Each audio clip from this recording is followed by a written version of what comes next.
Hello नमस्कार दोस्तों, कैसे हो आप सभी लोग। आई होप आप सभी लोग अच्छे होंगे और अपनी जो पढ़ाई है एकदम अच्छे से कर रहे होंगे। दिवाली मना रहे होंगे, एक हाथ से चकली, एक हाथ से लड्डू, एक हाथ से चिवड़ा, सब कुछ खा रहे होंगे और अपनी जो दिवाली है वो एकदम अच्छे से मना रहे होंगे। सबसे पहले मेरी ओर से एंड पीजीएम टीम की ओर से आप सभी के लिए दिवाली की बहुत बहुत सारी शुभकामनाएं। आई होप आपके जितने भी सपने हैं, जितने भी टारगेट्स है, जो कुछ भी आपको अचीव करना है वो आप इस साल अचीव करेंगे। अगले साल आप आपके ड्रीम कॉलेज से दिवाली मना रहे होंगे, ऐसे मैं प्रार्थना करता हूं। आई होप आपके सभी इच्छाएं सब कुछ पूरा हो जाएगा इस साल। ओके, सो मैं यहाँ पर हूँ आज एक नए वीडियो के साथ। सो मेरा नाम है यशवंत। आई होप आप मुझे जानते होंगे, अगर आप नहीं जानते हो तो जान लो यार, मैं भी एक अच्छा इंसान हूँ। मेरा नाम है Yashwant and I make videos. And आज हम एक ऐसा टॉपिक कवर करने वाले हैं जिसकी आप में से बहुत सारे बच्चों के अंदर डिमांड है यार। आज से ना मतलब बहुत सारे बच्चे ना मुझे इंस्टाग्राम पर आ रहे हैं, मैसेज कर रहे हैं कि यार भैया, जो कोई बोल रहा है रिवीजन करो, रिवीजन करो, पढ़ाई करने के लिए रिवीजन करो, एग्जाम में अच्छा स्कोर नहीं आया रिवीजन करो, फॉर्मूला नहीं हो रहा है रिवीजन करो। यार भैया सब कुछ बोल रहे हैं कि यार रिवीजन करो, रिवीजन रिवीजन, लेकिन करना कैसा है रिवीजन ये कोई नहीं बोल रहा है। मुकेश सर भी बोल रहे हैं कि रिवीजन कर दो, दिनेश सर बोल रहे हैं कि रिवीजन करो। यार भैया लेकिन बताएगा कौन कि रिवीजन करते कैसे है। ओके, ये मेन प्रॉब्लम है ना यार। सब बोलते हैं रिवीजन कर लो, रिवीजन कर लो, लेकिन रिवीजन करने का सही तरीका क्या है, सही जो वे है, जो सबसे अच्छा मेथड है वो क्या है, वो तो कोई बात ही नहीं कर रहा। बराबर है ना यार। मुझे पता है यार, आपकी भावना मुझे समझती है कि मतलब कैसा है, क्या है आपका दर्द, मैं समझ सकता हूँ। इतने तेजस्वी लोग हैं हमारे पास और इसीलिए मैं आज इस वीडियो के साथ आपके सामने खड़ा हूं। तो आज के इस वीडियो में हम सीखेंगे एक आर्ट। तू समझा? हाँ, नहीं, तू समझा नहीं। ओके, एक आर्ट सीखने वाले हैं, कला सीखने वाले हैं, और किसकी? वो है रिवीजन की। आज हम एक कला सीखेंगे रिवीजन की, कि भैया रिवीजन करते कैसे है, इफेक्टिव रिवीजन कैसे करते हैं जिससे कि हमें ये फायदा होगा। क्योंकि ये देखो यार, जो सर आपको बता रहे हैं, जो टीचर्स आपको बता रहे हैं, वो एकदम बात उनकी तो सही है एकदम, कि रिवीजन करना ही बहुत ज्यादा इंपॉर्टेंट है। लेकिन रिवीजन कैसे करना है वो मैं आज आपको बताऊंगा। हो बताऊंगा, खुश हो? आज अभी के अभी वीडियो को लाइक कर दो, अगर आप इस चैनल पर नए हो ना तो इस चैनल को अभी के अभी सब्सक्राइब कर दो। ओके, तो अभी हम सीखेंगे the art of revision, revision करना कैसा है, कैसे होता है, और सब कुछ इस वीडियो में हम देखेंगे। लेकिन सबसे पहले ये जानते कि रिवीजन होता क्या है। अब भैया इतना भी मत करो यार, हमें पता है, हमें इंग्लिश आती है, रिवीजन मतलब क्या हमें पता है।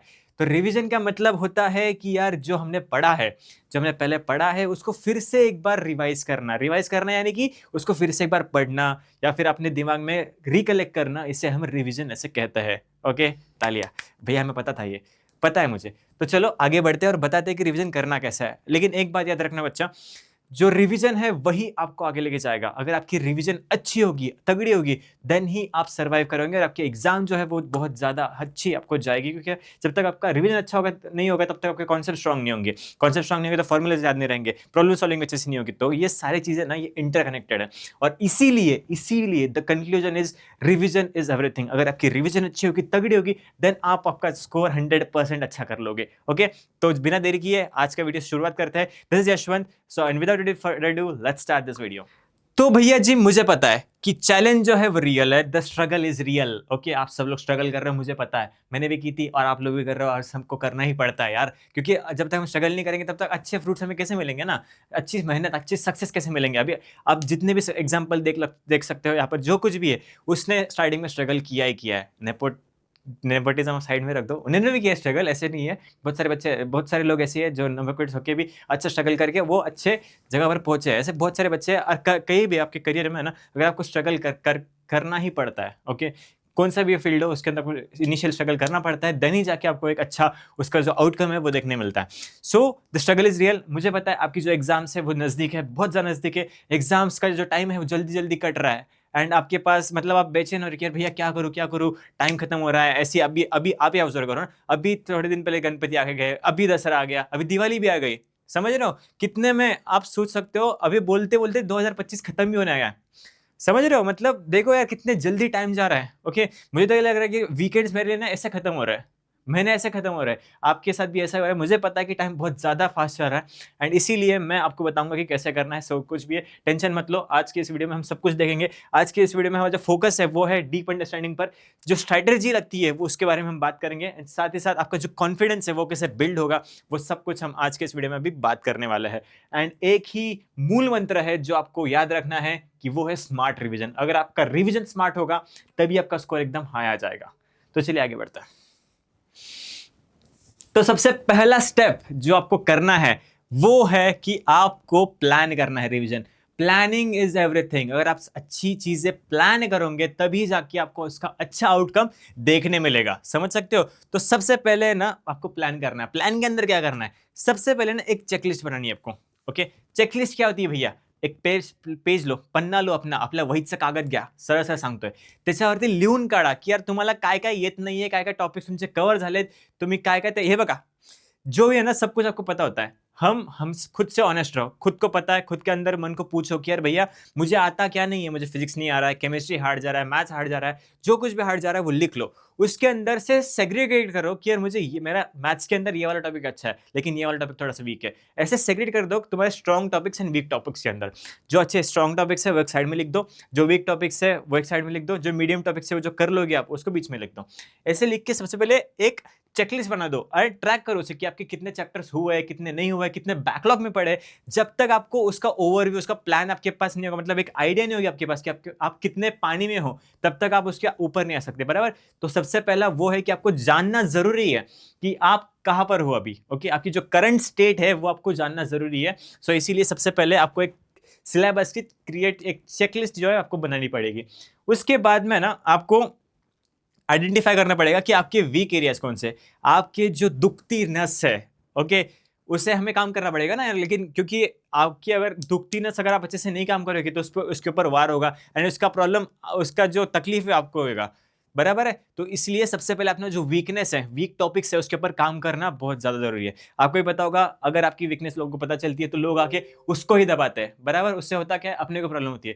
तो इसका सोल्यूशन क्या है कि आप उस वीकनेस को छुपाओ और उसके ऊपर काम करो और उस वीकनेस को एक स्ट्रॉन्ग पॉइंट पे बदल दो। ओके, और ये बात पढ़ाई की नहीं थी, बहुत सारे बच्चों की थी। ओके, एनीवेज आगे आइडेंटिफाई वीक एरियाज। सबसे पहले अपने जो वीक चैप्टर्स हैं वो लिख लो, उसके ऊपर हमें काम करना है। ओके, जब तक हमें पता नहीं चलेगा हमारे वीक चैप्टर्स कौन से हैं उसके ऊपर हम काम नहीं कर सकते। तो सबसे पहले क्या करना है, आइडेंटिफाई करना है आपके वीक चैप्टर कौन से, क्योंकि उस पर हम ज्यादा, हमारा जो लेजर फोकस है वो उसके ऊपर हम करने वाले हैं। उसके बाद में आपको एक टाइम टेबल बनना है। एक बार आपके पास आपका कच्चा चीटा आ गया, आपकी कुंडली आपके सामने आ गई, आप कितने पानी में, कौन से चैप्टर अच्छे हैं कौन से नहीं है, वो सब कुछ आपको पता चल गया। उसके बाद में आपको टाइम टेबल बनाना है। ओके, अभी पता चल गया ना हमें कि हमारे टॉपिक कौन से वीक है कौन से अच्छे हैं। ओके, अब उसके बाद में उसके अकॉर्डिंग हमें एक टाइम टेबल बनाना है। उसके अंदर आपको है ना सारे सब्जेक्ट्स जो है, फिजिक्स केमिस्ट्री मैथ्स, जितने भी सब्जेक्ट्स आपको है, मुझे लगता है आपके पीसीएम वाले हो, हाँ, तो जो उनके सब्जेक्ट्स जो है वो लिख लो और उसके ऊपर उसके वाइज एक शेड्यूल बनाओ।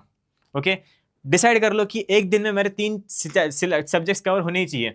ओके, उसके चैप्टर जो है वो डिसाइड कर लो कि डे वाइज एक प्लान बनाओ, इसके अंदर आज मेरे 3 सब्जेक्ट्स कवर होने चाहिए। आपको एक याद रखो, आपको हर रोज के हर रोज 3 सब्जेक्ट्स कवर करने ही करने हैं। तीनों सब्जेक्ट्स फिजिक्स केमिस्ट्री मैथ्स, इनका रिविजन होना ही चाहिए अगर आप एमएससी सीईटी की पढ़ाई कर रहे हो इंजीनियरिंग के लिए। ओके, आपके फिजिक्स केमिस्ट्री मैथ्स तीनों चैप्टर्स, तीनों के सब्जेक्ट्स कवर होने चाहिए। फिर उसके अंदर डिसाइड कर लो कि आपको क्या क्या करना है, क्या क्या नहीं करना है। अब ज्यादा प्रायोरिटी ना आपको वीक चैप्टर्स के ऊपर देनी है एंड उसके ऊपर आपको काम करना है। ओके, एक टाइम टेबल बनाओ, डे वाइज को एक कंटेंट, मतलब ये बनाओ, मतलब एक टारगेट डिसाइड करो कि यार 20 दिन के अंदर मुझे इतने तक कवर करना है, इतने तक कवर करना है। ऐसा एक टारगेट रखो मन में। टारगेट रखोगे तभी जाके वो अचीव होगा। जब तक आप टारगेट ही अच्छा नहीं रखोगे तब तक वो कैसे होगा ना। तो इसलिए बोलता हूँ सबसे पहले टारगेट रखना बहुत ज्यादा इंपॉर्टेंट है। तो क्या होता है, सिर्फ हवा में तीर उड़ा रहे हैं हम, ये लग गया तो लग गया, नहीं लगा तो नहीं लगा, ऐसे आपको कुछ भी प्रोग्रेस जो आपको ट्रैक ही नहीं होगा। ओके, इसलिए आपको टारगेट रखना बहुत ज्यादा इंपॉर्टेंट है और इसके लिए आपको डे वाइज प्लान बनाना बहुत ज्यादा इंपॉर्टेंट है। अगर आपको चाहिए कि मैं बताऊँ, खुद बताऊँ आपको कि आपको डे वाइज प्लान कैसे बनाना है, वो शेड्यूल कैसे बनाना है, टाइम टेबल कैसे बनाना है, भैया वो आप ही बता दो यार हमें। तो कमेंट सेक्शन है नीचे कमेंट करके बता दो कि भैया इसके ऊपर डिटेल वीडियो बनाओ, मैं हूं यहाँ पर, मैं आपके लिए वो वीडियो 101% बना दूंगा। ओके, उसके बाद में ना यार इतना लोड नहीं लेना है। ओके, पैनिक नहीं होना है कि भैया मेरा नहीं हुआ, इतना ही गया, क्या है, हो जाएगा यार, भैया टेंशन नहीं लेना है। इसके दिमाग को है ना चिल रखो, जितना ज्यादा चिल रखोगे उतना ज्यादा आपकी अच्छी होगी। महेंद्र सिंह धोनी पता है आपको, एमएसडी, वो उनका एग्जांपल लो यार, वो कितना भी स्ट्रेस उनके पास हो तभी वो कैसे रहते, कूल रहते हैं। हमारे जो कैप्टन है वो कूल रहता है, बराबर।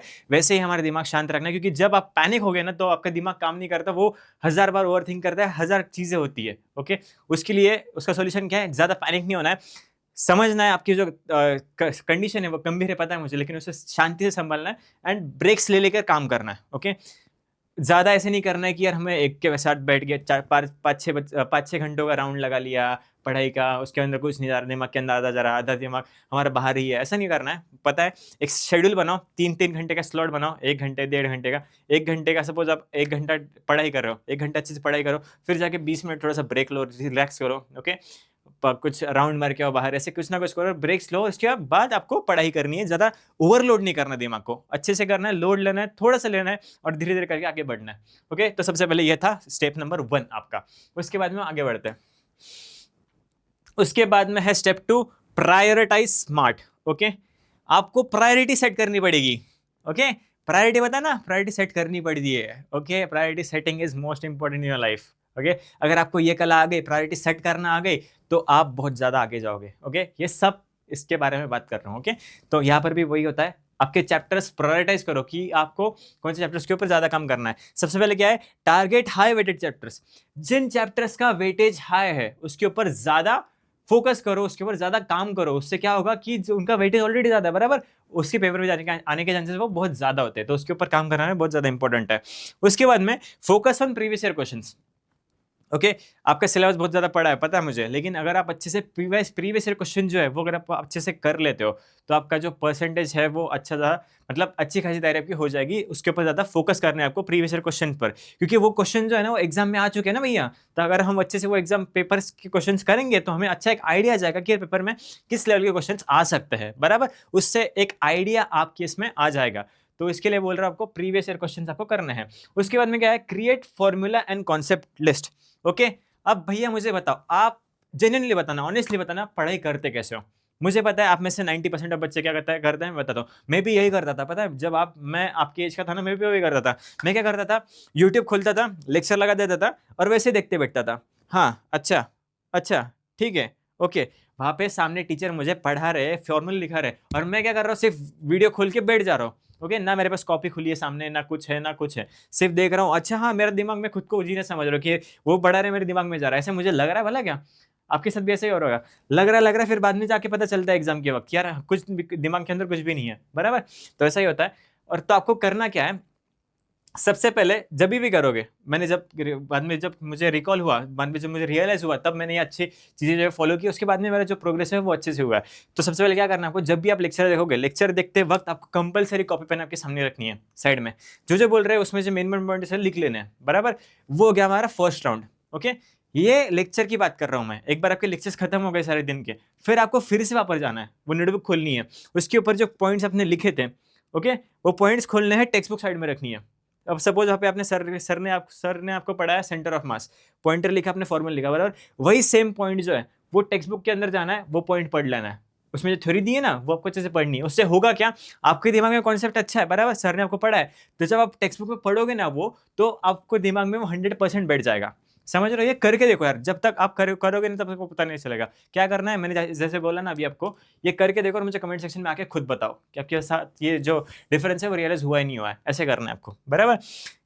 अच्छे से करना है। फिर आपको जब एक बार रिवीजन हो गया, आपने कॉन्सेप्ट पढ़ लिया, फिर उसके उसी वक्त एक साइड में पेपर रखना है, उस चैप्टर का फॉर्मूला लिस्ट बनानी है।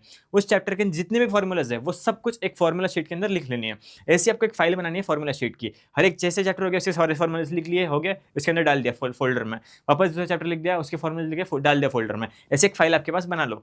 ये आपको लास्ट मोमेंट में बहुत ज़्यादा फायदा आएगा इसका, बराबर। जब आप एग्जाम हॉल में जाओगे, मतलब एग्जाम हॉल के पहले जो होता है ना 2-3 दिन का जो टाइम होता है आपके पास, उसमें आपको रिवीजन करने में बहुत ज़्यादा अच्छा जाएगा अगर आपके पास ये अगर होगा तो। खुद के बनाए हुए नोट्स किसी भी नोट्स से ऊपर होता है। जब आप खुद से नोट बनाते हो ना, तब वो दिमाग के अंदर आता है आपको, क्योंकि आपने खुद लिखे होते नोट्स, तो वो उससे आपका बहुत ज़्यादा फायदा होता है रदर देन किसी और के नोट्स लेने से। ओके, मुझे तो ऐसा लगता है अगर मैं खुद नोट्स बनाता हूँ तो उससे मुझे बहुत ज़्यादा फायदा होता है और मेरे दिमाग में ज़्यादा अच्छा रहता है। ओके, अब आपके ऊपर है, आप बहुत सारे बच्चे ऐसे जिनको दूसरे हैंडराइटिंग के नोट्स से भी अच्छा हो जाता है, तो वो डिपेंड करता है कि आपके ऊपर क्या है। उसके बाद में active revision works better. Revision अगर आपका एक्टिव होगा, मतलब अच्छे से बैठ के पढ़ाई कर रहे हो, आप में से अच्छे आधे से ऊपर लोग क्या करते हैं, ऐसे सो के पढ़ाई करते हैं। ओके, करते हो नहीं करते हो, सामने मोबाइल रख दिया, लेट रहा है, कोई खा रहा है, ऐसे कर रहे हैं, ऐसे थोड़ी पढ़ाई करते हैं यार। अच्छे से बैठो, जो काम जब करना है तब करना है। पढ़ाई के सिर्फ पढ़ाई करनी है, डिसिप्लिन में टेबल रखो, फोन रखो, अपना नोटबुक बनाओ, टेबल स्टडी टेबल पर बैठ के पढ़ाई करो। ओके, उसके बाद में active revision techniques. Revision techniques क्या क्या है? सबसे पहले मैंने आपको बनाया फॉर्मूला शीट। वैसे फ्लैश कार्ड्स भी होते हैं, छोटे छोटे कार्ड्स होते हैं आपके।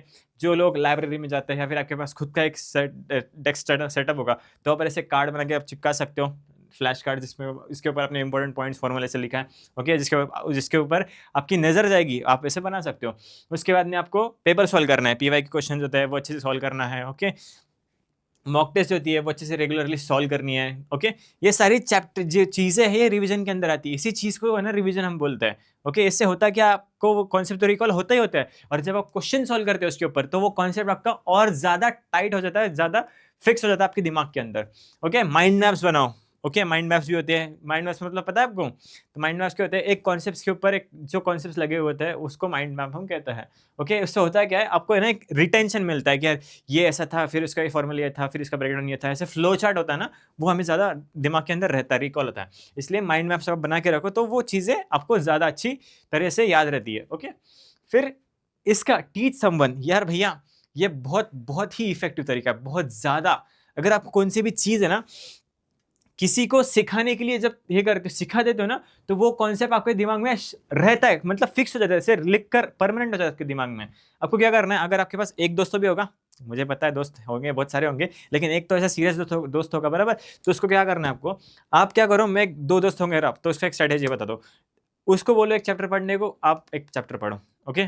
पढ़ना तो दोनों चैप्टर्स है, लेकिन अब टाइम बीइंग के लिए बता रहा हूँ। एक चैप्टर आप करो, एक चैप्टर आप करो। फिर आप जो चैप्टर अपने पढ़ा है वो चैप्टर सेम उसको पढ़ाओ, ओके। और उसने जो पढ़ा है ना उससे उसे बोलो कि वो तुम्हें पढ़ा है। इससे होगा क्या, दोनों का जो कॉन्सेप्ट लर्निंग है वो बहुत ज़्यादा अच्छा होगा। एंड क्या होता क्या है बोलो, अगर सपोज मुझे आपको एक चैप्टर पढ़ाना है, तो मैं जिस वजह से उसको पढ़ूंगा ना, तो वो मैं आपके पॉइंट ऑफ व्यू से सोच के पढ़ूंगा कि यार भैया मुझे ये जो लड़का है मुझे ये क्वेश्चन में पूछ सकता है, तो मुझे इसका आंसर याद रहना बहुत ज़्यादा ज़रूरी है। तो इसीलिए मैं उस चैप्टर को उस टेक्निक से पढ़ता हूँ, ओके। मैं जब कोचिंग क्लास में पढ़ाता था ना, जब मैं इंजीनियरिंग फर्स्ट ईयर में था, second year third second year में आई गेस, मैं 9-10 को है ना सीबीएसई पैटर्न को कोचिंग क्लास में पढ़ाता था।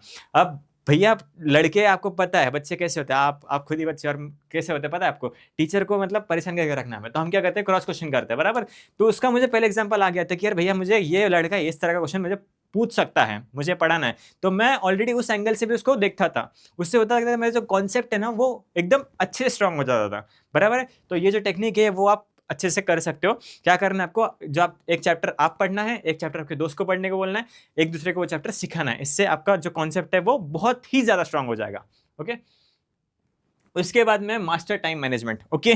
Time management is the key. अगर आपने इस पर हासिल कर ली आपकी जीत, तो आपकी जीत फिक्स है, ओके। अगर आपने अच्छे से कर लिया, आपका जो टाइम है वो अच्छे से मैनेज कर लिया, तो you will be God, okay. मतलब आप नेक्स्ट लेवल पे चले जाओगे। अगर आपने आपका जो टाइम है वो एकदम अच्छे से मैनेज कर लिया, तो क्या करना है, सेट डेली गोल्स। आपका हर एक का गोल, जो डेली गोल है वो आपको सेट करना है। हर दिन आपको आपके जो टारगेट है वो अचीव हुए नहीं हुए, वो एक टारगेट मतलब एक प्लानिंग करके आपको आगे बढ़ना है। उसके बाद में आपको फॉलो 50-10 रूल, ओके। मतलब क्या करना है, अगर आप 60 मिनट पढ़ रहे हो, ओके, उसमें से 50 मिनट्स आपको एकदम फोकस स्टडी करनी है, जिसके अंदर आपको कुछ भी डिस्ट्रैक्शन नहीं होना चाहिए। आप दरवाजा लगा लो, मम्मी को बोलो यहाँ मुझे डिस्टर्ब मत करो, मतलब एकदम फोकस स्टडी आपका होना चाहिए। फोन अपना साइलेंट पे डाल दो, डीएनडी पे डाल दो, कुछ भी कर दो वहाँ पे, लेकिन आपको 50 मिनट जो है वो एकदम डेडिकेटेड पढ़ाई करनी है, नॉन स्टॉप, ना उठे ना ब्रेक लिए, ओके। उसके बाद में आपको 10 मिनट का जो है ब्रेक लेना है। उसके अंदर आपको पानी पीना है, वॉशरूम जाना है, जो करना है कर लो भाई, ओके। ये 50-10 रूल जो है वो आप अच्छे से फॉलो कर सकते हो। उसके बाद में शेड्यूल स्ट्रेटेजिकली, आपकी जो स्ट्रेटेजी आपके अंदर होनी चाहिए कि मुझे ये शेड्यूल करना है, ये काम मुझे अच्छे से प्रायोरिटाइज करके करना है, okay. Difficult topic when mind is fresh. जब आपका माइंड फ्रेश होता है ना, तब थोड़े से डिफिकल्ट टॉपिक जो है ना वो अब तब कर लो, क्योंकि उससे होगा क्या, आपको जब माइंड फ्रेश होगा ना तब आप अच्छे अच्छे टॉपिक कर लोगे। उसके बाद में जितना भी आपके दिन भर में आपने पढ़ा है वो उसका रोज रिवीजन है वो शाम में अच्छे से होना चाहिए, ओके। इतना याद रखना है, जितना भी आपने पढ़ा है वो शाम में एक बार सोने से पहले आपको अच्छे से रिवाइज करना है। उससे होगा कि आपका जो कॉन्सेप्ट आपने दिन भर में जो भी पढ़ा है वो आपके दिमाग में सेट हो जाएगा, ओके। उसके बाद में प्रैक्टिस मेक्स मैन परफेक्ट। ये आपने पढ़ा होगा कहीं पे, तो सुना होगा, 9-10 मतलब कभी भी पढ़ा होगा, सुना होगा, okay. That is practice makes man perfect. जब जितना ज़्यादा प्रैक्टिस करोगे उतना आप परफेक्ट बनोगे, ओके। आपको पता ही होगा जो क्रिकेटर्स है वो भी हर रोज प्रैक्टिस करते हैं, बराबर। आप विराट कोहली है, आपको तो पता है कितना अच्छे वो क्रिकेटर है, जितने अच्छे बैट्समैन है, लेकिन वो भी प्रैक्टिस करते हैं, बराबर। अगर उन्होंने प्रैक्टिस करना छोड़ दिया तो आपको पता है उनके साथ क्या होगा, वो उनका फॉर्म खराब हो जाएगा, बराबर। Same goes with you, same goes with you. अगर आपने आपकी जो प्रैक्टिस है वो कम कर दी तो आपका फॉर्म आराम से खराब होना ही है, आपका जो पेपर है वो खराब से होना ही है। ओके, तो आपको प्रैक्टिस अच्छे से करनी है। उसके लिए प्रैक्टिस के लिए क्या करना है आपको मॉक टेस्ट लेनी है। एक बार आपने चैप्टर पढ़ लिया, उसके ऊपर अगर आप टेस्ट दोगे तो उससे जो आपके कॉन्सेप्ट्स है वो ज़्यादा अच्छी तरीके से पक्के होंगे। उसके बाद में PYQs, मॉक टेस्ट, ये सारी चीज़ें आपको देनी है। आपकी जो मिस्टेक्स आपने की है, एक बार आपने पेपर दे दिया बराबर, पेपर जाने के बाद को पता होता है कि यार मेरा ये क्वेश्चन नहीं बना था, वो कौन से क्वेश्चन कौन से चैप्टर का था, कौन से कॉन्सेप्ट में से क्वेश्चन पूछा था। इसका अगर आप एनालिसिस अच्छे से करोगे ना, तब जाके आपको बहुत ज़्यादा अच्छा आपको उसका आउटकम मिलेगा और उस गलती के ऊपर आपको काम करना है, उसको सुधारने की ज़रूरत है आपको। एक बार आपने अच्छे से कर लिया, देन यू विल बी, हो जाएगा आपका काम। फिर उसके बाद ना मास्टर टाइमिंग एंड एक्यूरेसी। जितने आप करोगे आपको टाइमिंग मैच करनी है, आपकी एक्यूरेसी बढ़ेगी। कब बढ़ेगी? वो जब आपकी प्रैक्टिस अच्छी होगी। ओके, एंड आपको पता है MSc CT एग्जाम में timing is the most important factor. अगर आपकी टाइमिंग अच्छी, आपकी एक्यूरेसी अच्छी होगी, देन आप MSc CT या दूसरा कौन से भी एग्जाम आराम से फोड़ दोगे। Okay, so this is the thing. Your success formula what is that? 40% smart planning. Okay, आपको प्लानिंग अच्छे से करनी है, आपको एनालाइज करना है कि आपकी डिफिकल्ट टॉपिक कौन से है, वीक टॉपिक कौन से है, अच्छे टॉपिक कौन से है, ये सब कुछ एनालिसिस करना है। उसके बाद में उसके ऊपर आपको प्रैक्टिस करनी है। प्रैक्टिस करने के लिए क्या करना है? मॉक टेस्ट देना है। ओके, ये आपका प्लान है, रूट है, समझ लो इस बात को। Remember, consistency beats cramming single every time. Consistency is the one thing. Okay, consistency मतलब क्या? आपको आपके चीजों पर रेगुलर होना है। अगर आप वो चीज रेगुलर बेसिस पे करोगे, ओके, कंसिस्टेंट रहोगे खुद पर, तभी जाके आपको फायदा मिलेगा। ओके, समझ रहे हो? This is the thing. अगर आप कंसिस्टेंट नहीं रहोगे तो आपको यार मतलब कुछ फायदा नहीं है। Okay, being consistent is most important thing. Okay, you have got this, start your smart revision today. Okay, तो बच्चों this was all the thing. Okay, आपकी जो रिवीजन है वो आज से स्टार्ट करो। कैसा करना है वो मैंने आपको बता दिया है। सो आई होप आपको ये जो रिवीजन स्ट्रेटेजी है वो पता चल गई होगी, अच्छी भी लग गई होगी। अगर आपको अच्छी लगी है तो कमेंट सेक्शन है नीचे, कमेंट सेक्शन के अंदर जा सकते हो, कमेंट करके बताओ मुझे कि आपको ये वीडियो कैसा लगा। अगर आपको वीडियो अच्छा लगा है तो कमेंट करके बताओ। इस वीडियो को लाइक जरूर करना। ओके, अगर आपको मेरी जो टेक्निक है पढ़ाने की, जो भी बोलने की, अगर आपको अच्छी लगी है तो do like this video and comment here down. And अगर आप इस चैनल पर नए हो तो मेक श्योर करके चैनल को लाइक करें, सब्सक्राइब कर दे। ओके, सब्सक्राइब तो करना यार बहुत जरूरी है। ओके, सब्सक्राइब जरूर कर देना। So this was all about this. Okay, जाते जाते फिर से आप सभी को दिवाली की बहुत सारी शुभकामना है। शुभ दीपावली, जय दिवाली। ओके, चलिए। ओके, सो मिलते हैं ऐसे इंफॉर्मेटिव वीडियो में। तब तक के लिए bye bye. This is Yashwant Bhosale signing off. Thank you.